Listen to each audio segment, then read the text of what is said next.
Good morning मित्रांनो. सकाळ सकाळ मम्मी देवासाठी फुलं काढत आहे. तर मला काढायचं आहे लग्नाचा सर्टिफिकेट. तर तेच आता डॉक्युमेंट सगळं कलेक्ट करतोय. तर फाईल आज घेतले हातात. तर मला भारतीयांनी फोन केला, बोलतो ये आंबा पाहिजे का. तर गेलो आंबा खायला त्यांच्या तिथं. आणि मग तिथून गेलो सिलेंडर घेऊन. सिलेंडर संपला होता. तर बरं चल सिलेंडर भरून येऊ. तर दीपेशला बोलवला आणि आम्ही दोघा गेलो सिलेंडर ऑफिसला. तर दीपेश बोलतं माझ्या गाडीला कपडे घालायचे आहेत. बोलतं घालायचे का. तर चल या घालू मग. एवढं सगळं काम केल्यावर लागली भूक. मग मम्मीने दिलं मला हे खायला. तर आज आहे आमच्या लग्नाचा 1.5 वर्ष पूर्ण झालं. तर बरं चल काहीतरी बराईला देतो गिफ्ट सरप्राईज. तर गेलो फुलवाल्याच्या. तर फुलवाला गेला होता घरी. मग काय करू बरं, मग एक आयडिया. बरं जातो फुलवाल्यांकडे, हारवाल्याकडे. त्यांच्याकडे गेलो आणि त्याला सांगितलं बरं गुलाबाचं फुल दे. तर गुलाबाचा फुलच नव्हता. मग गजरा दिसला. मग घेतला एक गजरा आणि थोडीशी फुलं. मग सर्व घेऊन गेलो घरी. तर आई तर झोपली होती.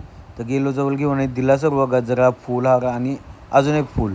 आणि मग मस्त हसायला लागली. मग लग्नाच्या हार्दिक शुभेच्छा बायको असं बोलून तिला विश केला. आणि मग हसायला लागली मस्त. आणि अशा प्रकारे आमचा ब्लॉग संपला. बाय बाय, भेटू आता नेक्स्ट ब्लॉगमध्ये.